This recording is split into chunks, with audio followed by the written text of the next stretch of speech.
All right, welcome to this episode of Spotlight, where we are mapping the customer journey in terms of purchasing a property. I've got the absolute pleasure today to be joined by a fellow countryman, Niall Gilhooly from Universal Buyers Agents. You're very welcome today, Niall. Thanks very much, Brian. It's great to be here. Yeah, thank you. So Niall is a self-confessed maths nerd, loves property. He's a very genuine and insightful guy, and he's always on the lookout for opportunity. So Niall, Neil, I'm going to probably get caught up in that a few times. He immerses himself in the data to access each client brief and each potential property from every angle. You've bought property in New South Wales, Queensland, Victoria, WA and South Australia. That's right, yeah. Very good, very good. You've very much a data-driven approach to investment property and property in general, and decisions based on facts and figures and that deep understanding of property market. So you're very welcome today, Niall. Thanks very much, mate. That's a great intro. Yeah, no, not at all. Now, look, I usually kick off the session with passing it back to you just to give our listeners a little bit of an insight as to the man, the myth, the legend. Talk to us about your journey into getting involved in the property market and especially becoming a buyer's agent. Yeah, so my wife and I bought our first property where we live now in Maroubra about 4 or 5 years ago, I guess, and always loved property. Like, I was always saw it as, you know, a great vehicle for wealth generation, and we always had the intention to go on and build a portfolio after buying our first place. So we put a ton of research into that at the time, knew the market so well. Like every Saturday, like I'd be going around on my electric bike, my wife be going around on a scooter, so we could get to more open homes without taking the car and getting stuck in traffic in eastern suburbs. So I like it. So yeah, got to know the market really well through that, and then, you know, as soon as we could after that, went to buy an investment property, but obviously we didn't have the money to buy again in Sydney, so needed to look further afield. And we actually used a buyer's agent ourselves for our first investment property. And that had pros and cons to it. Like, learned a lot from the buyer's agent, really smart guy, learned a lot around strategy and things. And I kind of was delving into myself as well on the side, like poring over books and podcasts and, you know, different courses and things. So got a good result out of that. But from using a buyer's agent, I kind of saw it from the outside and thought, like, that looks like a great job. You know, I'd love to do it. I love property anyway. And then, you know, COVID hit and kind of had the time and availability. You're just at home all day by yourselves. Just poured into it. Yeah, I got stuck in, did my real estate license, did a course to become a buyer's agent, and kind of went from there. Yeah, beautiful. They say if you do something you love, you'll never work a day in your life. That's it, yeah. All right, well, let's delve into the world of a buyer's agent, okay? So talk us through the customer journey with you and what the customers would expect from your service. And I guess if you wouldn't mind maybe touching on the particular, I suppose, the off-market. And the reason I sort of raise that up is that when we speak to a lot of our customers and they may be experience a bit of maybe buyer fatigue, and they've kind of done the rounds, like you said, the Saturdays on the electric scooters and whatnot to eventually not be successful. And we often float that idea of the buyer's agent, or, you know, recommended. And the first thing they do say to us is do they have access to the off-market property? So maybe give me a little bit on our listeners a brief around what that service looks like from Universal. Yeah, sure. So kind of first and foremost, what we need to do is build out what the client's brief is, you know, is what their budget is. Obviously, you come in first, so have a look at the finance, how much can they afford, and then what their goals and ambitions are. You know, do they need a high cash flow, or are they only concerned about capital growth, or where they are on that spectrum? So it's really important to kind of start with the end in mind. Yep. And then from there, it's talking through, you know, okay, so this is our purchase price, this is the kind of yield that we need to achieve. And then trying to determine what's the best market based on those numbers, you know, where what market will best match that, and we can kind of get the type of property that we're looking for. From that, then when it comes to sourcing, we've got the processes in place. You know, we've got quite a big team of us. There's about 15 of us in the team now. So we've got people like designated searchers and sourcers for properties. So they're just, you know, looking for property all day, every day. Yep. We're out like talking to real estate agents and things all day, every day as well. You know, open homes every day of the week. Like the average person might get to 5 or 6 open homes a week. We're probably through 20 open homes a week, you know, and then meeting agents for coffees and things like that all the time. So you've got a really good understanding of what's happening and what's coming up. Part of our process is we'll always, you know, once we have the brief for a client, we'll be emailing and texting that to every agent in the area. So if you've got, say, 5 or 6 suburbs you're looking at, that might be 400 or 500 agents. So we'll have a database of all those agents that are constantly getting their brief text and email to them. So you're front of mind. So straight away, when they get your text or whatever, they think, oh yeah, they'll get back to us. You know, they'll start reaching out to us. Oh, have you looked at this property? Have you seen this one that I've got? Or else they'll be thinking, oh, I've actually just signed an agency agreement on this one, but I haven't done any advertising photos. Or yeah, why don't you come through and check it out? So that's kind of how we get access to those off markets, pre-markets or post markets. You know, something that's been up and then has been you know, fallen through on finance or whatever. They'll reach out to us. Oh, I've got a perfect property for you. We also have access to another database where we look at delisted properties. So that's something we've had a lot of success with, particularly in the last year or two where the market's been so up and down. So that's properties that are listed on, say, realestate.com or whatever, and then got taken down again and didn't sell for whatever reason. You know, vendors' expectations were too high, or there was no buyers in the market, say, this time last year when everyone disappeared for a while. So they're the kind of different things we look at to kind of make sure there's no stone unturned. Yeah. And I suppose that's the important thing, is just to, I guess, reiterate the time that you spend with the real estate agents and knowing what they have coming on market, rather than, let's say, the average buyer who has time to sit on realestate.com in the evening time and scroll through what's online, but it's getting ahead of that, I suppose, is the 100%. Like we're talking to the agents, so that, you know, building those relationships. So they're giving us a call. Most agents prefer to deal with buyers agents. Some don't. Some, you know, have been burnt by one in the past and don't deal with any again in the future. But most agents would prefer to do this because they know we've got qualified buyers. You know, they know that we'll massage the process through, like, you know, we've been around the block and we can get the deal done. So they prefer to come to us first. So that kind of gives us the first seat at the table, as it were, you know. So we're negotiating before other people have to wait for the open home on a Saturday and they're going through with 25 other couples or whatever. So it's just a different story. We like to move really quickly when we see a property. If it kind of ticks the boxes, we're getting an offer in that day, you know, getting the conditions right to match what the vendor needs to make sure that deal gets done. Yeah, I suppose that what you just said there sort of flows into my next question to you, which is real estate agents, when they pitch to their vendors, they say that they're the best at negotiating the best price for their property.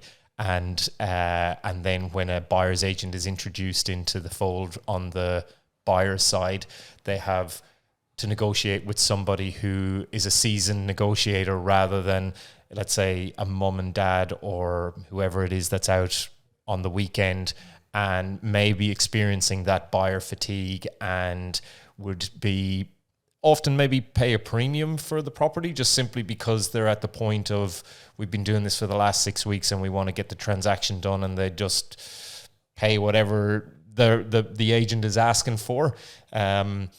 Is that I suppose, what I call it, maybe it's an upside, I suppose, to have the buyer's agent on that side of the fence? Yeah, absolutely. Like we do offer a service, you know, so I've kind of described the full service already, but we do actually just offer a negotiate only service. Some people, particularly owner occupiers, kind of like to find the house themselves because, you know, it's going to be their forever home or whatever. They want to, you know, to check it out themselves. So we just, some people like to just bring us in and do the negotiation, you know. So, like, it's not necessarily always about price. Sometimes, you know, it's what conditions you put around the offer is kind of what makes the difference. Like if an agent has one offer that's 20 days, you know, building and pest or finance clause, but 20 grand more, or we might have, you know, 10 days building and pest because we've got all that homework done before. We know we can get the job done in that time frame. So some people might take, you know, 30 grand less because they've already bought somewhere else. They need to move. So those conditions can really make a difference. And just the speed that you can get the job done, you know. If the agent knows you're not going to be humming and hawing and, you know, potentially pulling out, that they're going to be more likely to push your offer forward. Or, you know, sometimes when you're buying an investment property, it might be, you know, talk to the real estate agent and say, look, it's for an investor, we'll give you the rent roll, and they can, you know, they might be a bit more encouraging. Yeah, it's a good point. Well. So it's kind of little negotiation tactics like that can make a big difference in securing the property. Yeah, okay, very good. Do you have maybe an example you can maybe share with our listeners of somebody who engaged your services and in that negotiating process that, there was maybe a case where... Yeah, so we actually bought a place it was in January this year. It settled, but bought it at the end of last year. And it's for a client that didn't have the biggest budget, so we're looking up around regional Queensland. And I was trying to call the lead agent one day, couldn't get through to them. Like, I'd spoken to him a few times before, asked him all the usual questions, but then spoken to the assistant agent one day, and she mentioned that it was a mortgagee in possession, which the lead agent hadn't told me. He told me it was just someone that was relocating. Okay. So that made a massive difference then around kind of what my offer was. I completely lowballed them. We went in about 40 grand under market value, and we were able to get the property. And that it was kind of coming up to Christmas, and it was like 22nd, 23rd of December. It was coming through to get rid of the clauses. Yeah. And like we'd found there was a bit of a leak in the back of the wall, but we managed to get that then knocked off the price, how much it was going to fix on the price. So I'd say we probably got 35, 40 grand under market value on that property, just because recognizing certain things that are going to make a big difference, such as a bank just wants to get it off their books before Christmas and close it out. So yeah, it's a good point as well that you just touched on there. The doing the conditions report and understanding the condition of the property and where those negotiations lie in that offer, where someone may not pick up on that and use that as a negotiating tool to get the price down as well. Yeah, absolutely. Like you'd never buy a house without getting a building and pest done. And sometimes it seems like a formality, the house is perfect, but you never know what you're going to uncover. Like I'm not an expert in that. Like I can't go through and, look, if I'm looking at a subfloor or a roof, I'm not going to know the difference really. You need to get an expert. So for the price you're paying for a property is definitely worth a couple $100 for sure. Now I wouldn't mind just touching on as well, we talk about the investors and that service as well, but you guys also, you do owner occupier as well, so if you're someone looking for the forever home, that's something you guys can assist with as well. Yeah, absolutely. So the big pain point there for people is just the time poor. So they're they've got busy jobs or they've got kids and they've Saturday sports, or they can't be going to open homes there. So we're there, like obviously the off markets is a big advantage that we can provide to those people, but also then, we're looking through real estate, and then only the ones that really, really fit their brief that we think they're going to love, then we'll bring those through, and we'll usually get like private inspections for those as well. So by the time they're actually going through a property, know all the due diligence is done, they know it's going to be something that's, right up their alley, and it kind of just cuts down on a lot of their time. Other people as well is, it's massive purchase, probably the biggest purchase most people are going to make in their lives. So they're kind of want to make sure they don't make a mistake or emotionally overpay, particularly at auction bidding and things like that. So we're there kind of to hold their hand a little bit and just kind of nurture them through the process, give them really good, strong comparables, so to make sure they've got a really quantifiable value on the property. And kind of make sure that we're sticking to the brief, because that's one of the biggest things you see is, brief creep. When someone goes through one home and is like, oh, I wanted a 3-bed, but the 4th bed there is nice. Or, now we kind of want to add a balcony to it. So you kind of want to be, if you've got a certain budget and a certain brief, kind of make sure you're kind of sticking to that. And also what are the non-negotiables and the negotiables? I know when we were buying our home, it was, the 4th bedroom versus the garden versus the garage and all of those things that sort of come into play. They can be variable as well. They can be flexible. You want to get, obviously, what's the best combination of all those things, but it's very easy then to be suddenly adding 100 grand to your budget and 200 grand or whatever. Tell me about it.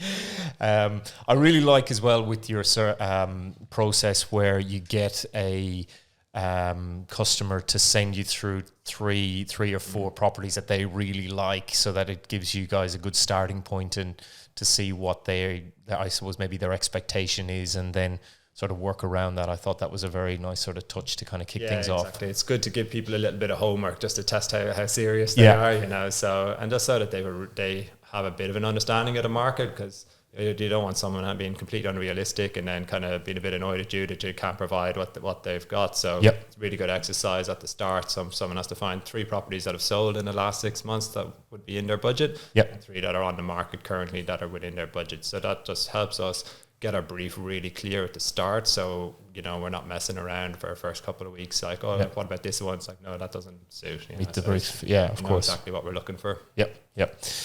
Okay, so let maybe switch it over to the investment side of things. And generally what we find in our space as well is there's, when they start thinking about buying an investment property, there's always that hesitation around that concept of taking on more debt. I would say a lot of people may feel that they are only in a position to buy an investment property when their owner-occupier is at a certain, either paid out or almost at a much lower debt level. And I guess it's that mindset around thinking, okay, I'm going to take on another $400,000, $500,000, $600,000, $700,000 mortgage here, and I already owe $400,000. So it starts to almost become a little bit of an overwhelming thing for them. And maybe just sort of let that get in the way of moving forward in that investment space. What would you sort of have in sort of, I guess, maybe a level of advice around someone who's kind of got that mindset? I think, mindset is such an important part of any investor, trying to pick the right times to buy and kind of sticking with your strategy and things right through. But for me, the main thing is that there's good debt and bad debt. If you're putting $5,000 on your credit card to go on holidays or to buy a new TV or something, that's bad debt. You're not getting anything back from that, and it's a liability going forward. But good debt, buying property is one of the safest investments you can make, right? It's one of the easiest ways to make money and passive income. People love it, the banks love it, the government loves it. Everyone wants everyone to buy property.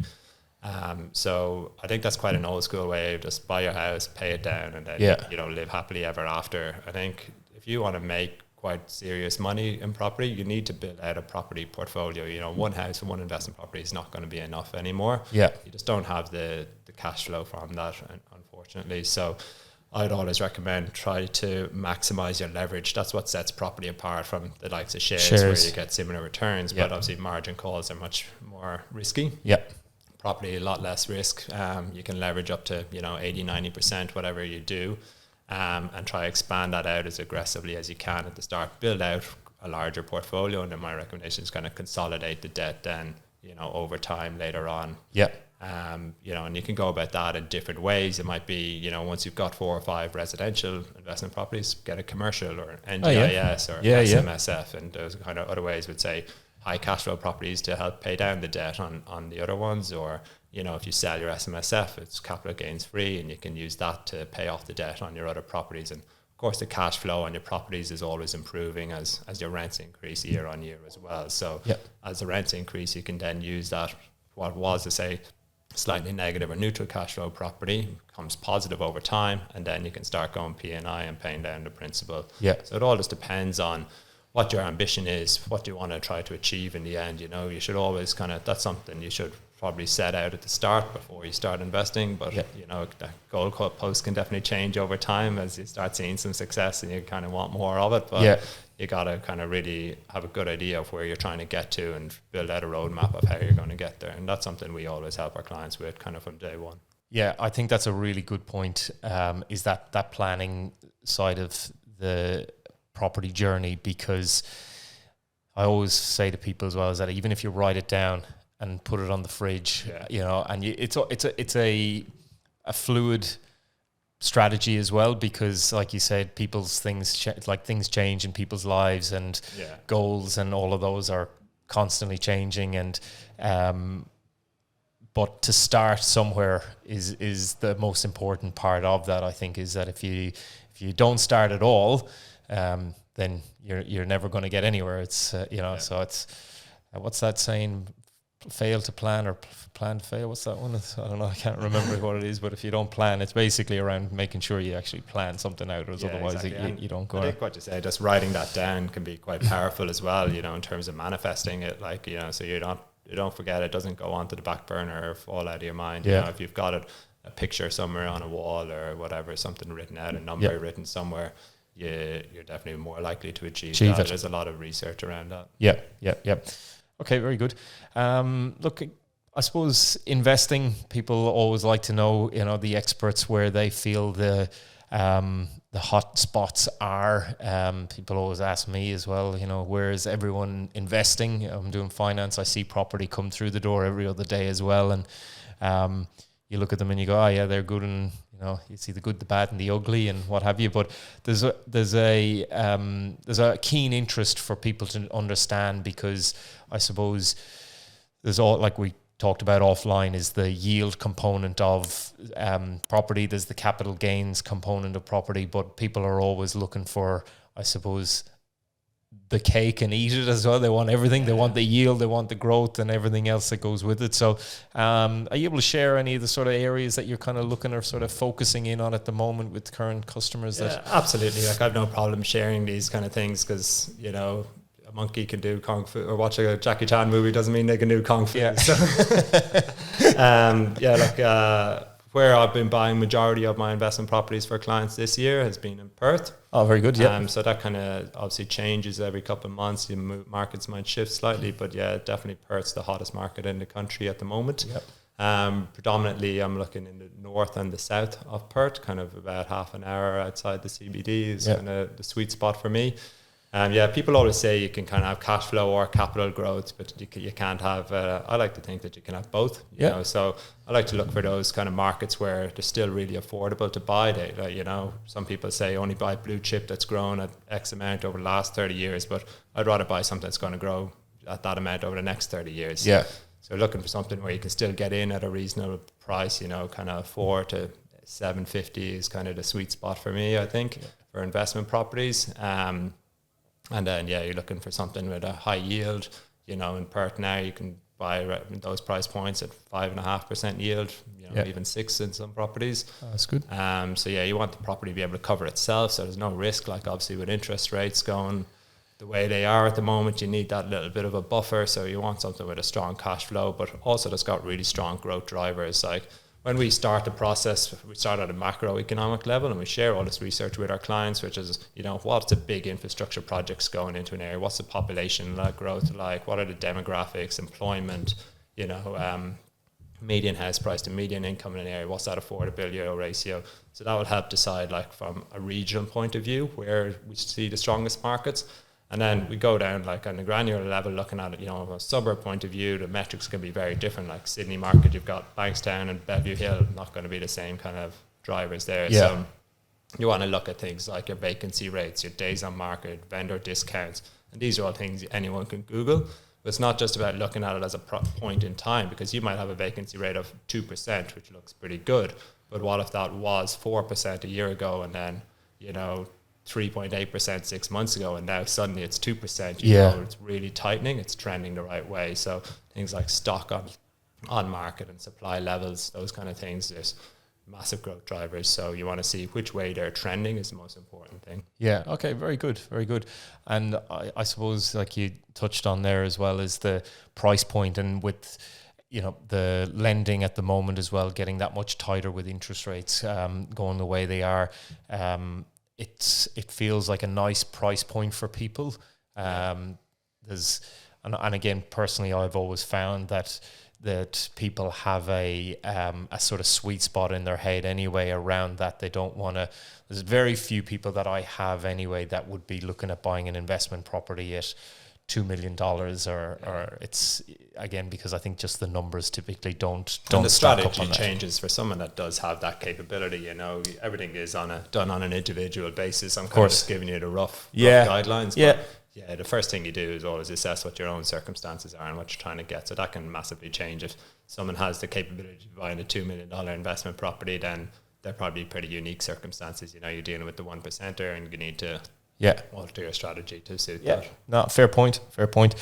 I guess that we touched on it as well. Interest rates, hot topic at the moment. The media are doing their thing. They're pushing it out there, and I think as of last Tuesday, we've seen another one, and they're talking about more to come.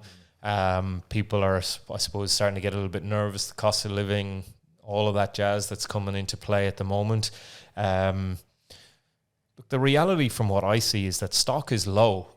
people aren't selling their homes, and that's still keeping the property market pretty buoyant. There's still growth there. There's still holding their values, and it's definitely not dropped at the rate that the borrowing capacities have dropped. I think we did a bit of a running chart as to what 12 months ago was. It was like 450,000 out of the borrowing capacity. The house down the road hasn't dropped by 450,000.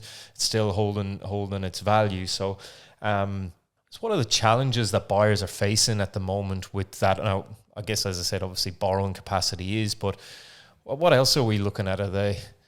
Yeah, like we have people, every day we're talking to prospects and they're saying, I'm going to wait for the crash, prices are coming down, so we're going to wait until they bottom out. But people just don't realize that, yes, prices might be coming down in certain parts of the country, but your borrowing capacity is going down a lot quicker with each interest rate. Yeah. Right? So what do you say? Most people are down about 30% or so now from a year ago. My advice is always, if you can buy, then buy. I think we're past the bottom of the market. Like the last quarter, Sydney's up 4.5%, and I think nationally we're up about 3%. So as you mentioned, with supply levels, supply is at record lows. I think that's 30% below the 5-year average as well, and it's only trending down. Like DA approvals are way down. Builders are going bust, so all those high densities aren't happening as much as they normally do, or how much as the country needs them to. Yeah. So it's just as very basic economics. You've got supply and demand, and supply is way below where it needs to be, and demand is still there. Like, if anything, it's more pent up demand because there's been less transactions over the last year. People still need to upsize, downsize, do whatever. People still need to buy property, but a lot of them have been holding off over the last year. So they're definitely coming back in the market. Like on the ground, just at open homes and stuff, we're seeing 30, 40 groups through some houses, or I was at an auction last week that had 11 registered bidders at it. So, it's definitely getting really competitive again. So while borrowing capacity down, people might not be spending as much money as when it was, 0% or 2% bank rates recently, they're still really keen to buy, and there's still competition, and that's only heating up. So I think going forward, while more increases will hurt people, I think people will still be looking to buy more. Yeah. I think prices are going up, I reckon. I think with the population and the immigration that's set to happen and come in, absolutely. Like I was chatting to somebody else during the weekend that the demand or the supply that's going to be not there for the demand once the gates open again and people to start coming into the country. It'll be an interesting fold to see how that all plays out in the next sort of 6 to 12 months. Yeah, exactly. Like if you think about it, we've got a massive undersupply of property in the country at the moment. Vacancy rates nationally are about 1.3%. And that's after 2 years where there was no immigration. Australia was actually net loss of international migration during the COVID lockdowns. So if we've now got 300,000 or 400,000 people coming into the country per year, and there's nowhere near enough builders to build that kind of property, then, those vacancy rates are going to keep tightening, and actual levels of listings are going to keep tightening, so that's going to have to push prices up long term. Yeah, for sure. Especially as well if like most big banks and financial markets are building in rate drops next year. So if prices are going up now while rates are still rising, what's going to happen when rates start to drop next year? There's going to be, I reckon, a bit of a boom then at that stage. Yeah. Okay. Yeah, no, it's interesting. It's like the correlation between the rates and the property and what that's all going to eventually look like when it comes out in the wash and things start to the inflation starts to just level out. Rates have been a big part of consumer sentiment over the last year, but they're only one part of the puzzle at the end of the day. There's so many other variables that go into the housing market, so it's not, the rates aren't the be all and end all. Yeah, for sure.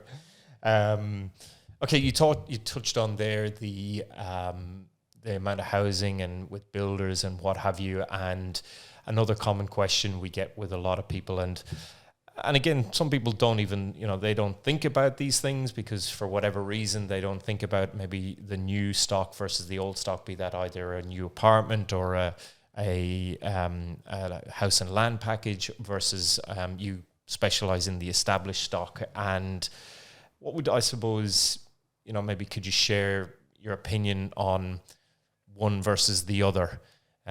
Sure. And for me, established property wins hands down every time. If you think about, the one of the biggest benefits people say of buying house and land is the depreciation, right?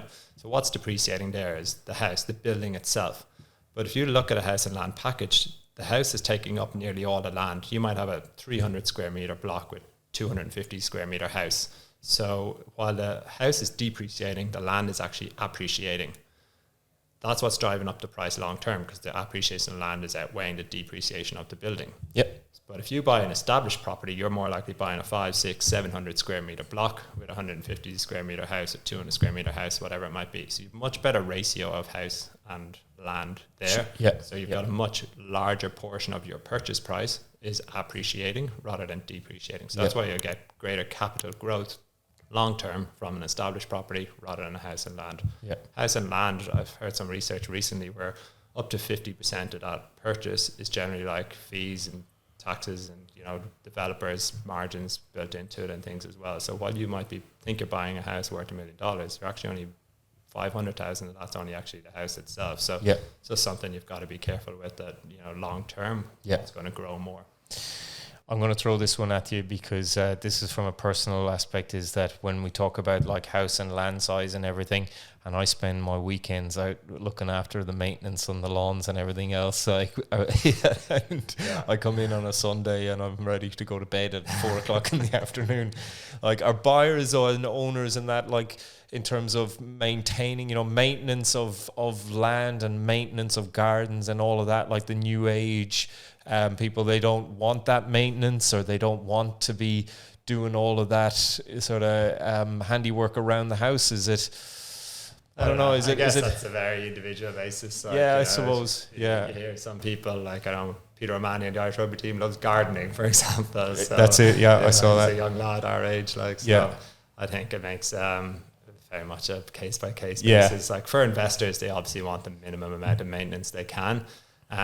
So they're not looking for big gardens and things that they have to. I know personally, I've got a property that had a big orchard as part of it when I purchased it. Oh wow! Yeah, like, we've ended up just mulching the whole thing. And just spraying it all off. So it's just easier. You know, there's ways to turn your property into low maintenance. You can have artificial grass or mulch and things like that. That you know, the tenants aren't going to need to be out gardening every week or mowing lawns and stuff. But some tenants love that. You know? Like swimming pools, like, I'd always recommend investors stay away from it. But, you know, a lot of owner occupiers would love to have a swimming pool.